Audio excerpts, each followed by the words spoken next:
In the last video, we talked about how we create multi-dimensional or 2D arrays. Today, we will uh, actually work with them. So for now, let's remove this. We don't need that. And also, I showed you two ways to create arrays.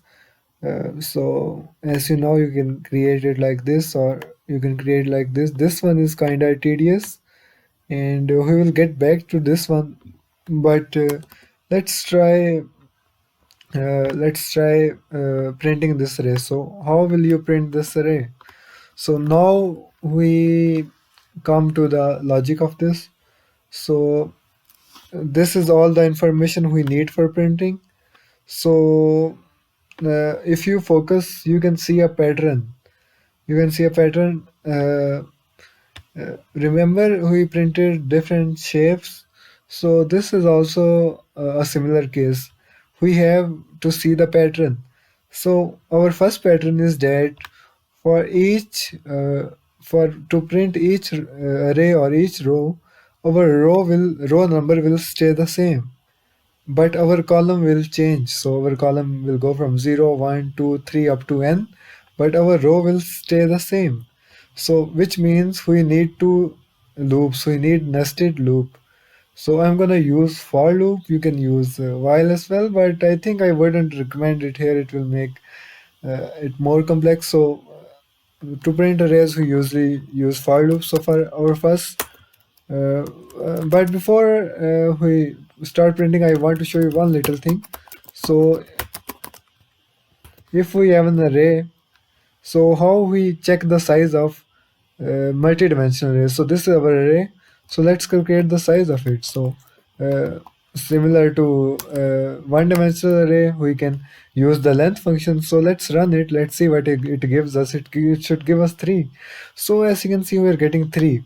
So as I told you in the last video, the size means the number of elements. That is the number of rows in a in an array. So this array has 3 elements, that is 3 rows. This is the first element, this is the second, and this is the third, second, and first. So our length function will return the total number of elements, that is the total number of rows or the total number of arrays. So as you can see, we have 3 rows, so which means we have a size of 3. But what if you want to find the length of an array? So to do that, it's very simple. Suppose you want to find the length of the zeroth array, that is the zeroth row. You simply have to put 0 here. So now it will tell our compiler to go to the zeroth row of the X array. So now it will come here, and then it will print the length of this. So let's run it. So as you can see, now we are getting 4, since our zeroth row has 4 elements. Similarly, you can print the first row or the second row, the length of each row by using this syntax. So to the length function returns the total number of rows, and to find the number of columns, that is the number of elements in a row, or you can call them columns, we use this function.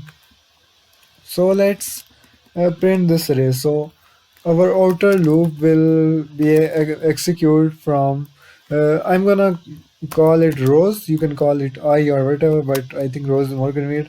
So we want to go from 0, 1, and 2. So we want to traverse through each row. So we have 3 rows. Remember, this logic will work for each multi-dimensional array. Even it has thousands of rows or millions of columns, it will work for each case, but we are checking this general case for now. So our rows will be our variable which will handle rows. So it will run up to as long as rows is less than x dot length. So why I'm doing x dot length? Because I want to go through the each row. So first it will go through the zeroth row, then it will go to the first row, then it will go through the second row, that is the row at the second index, and then the values of rows will become 3, which is not less than length, it is equal to length, and then our loop will break, otherwise it will go out of range. So this is our first loop. It will control the number of rows. So this is the rows plus plus. So uh, we are getting an error here. Let's see what it's telling us.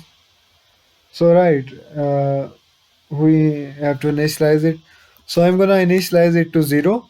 So why I'm initializing it to 0? Since we start from the 0th row, we go up to the length minus 1. It is just like a normal array. You start from the 0th index and then you go up to length minus 1.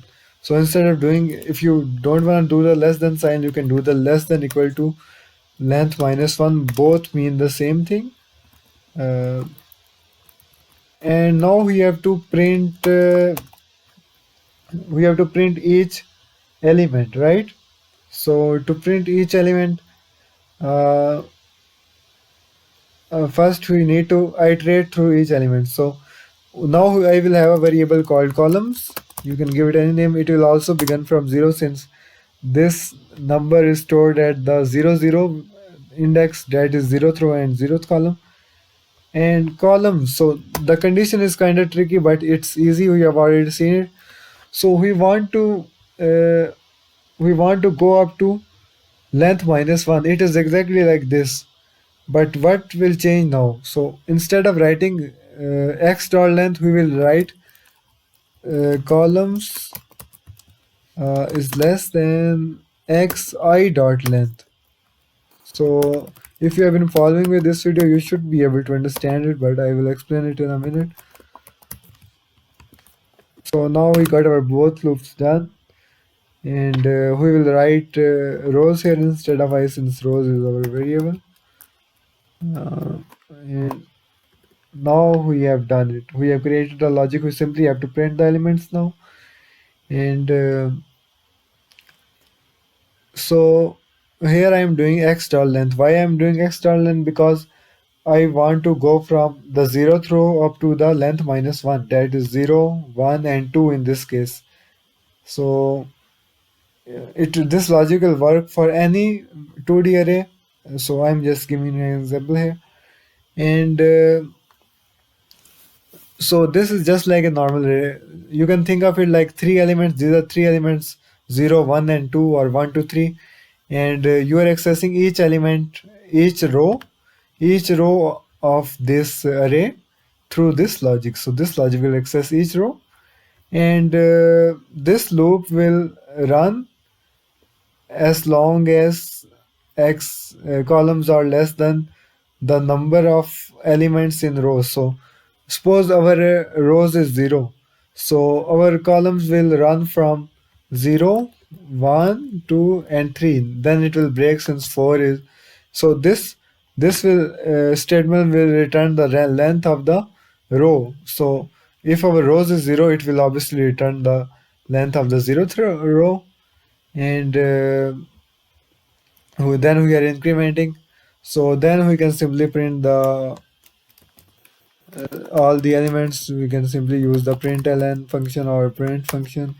Let's print x, and then we have to write rows, and then we have to write columns.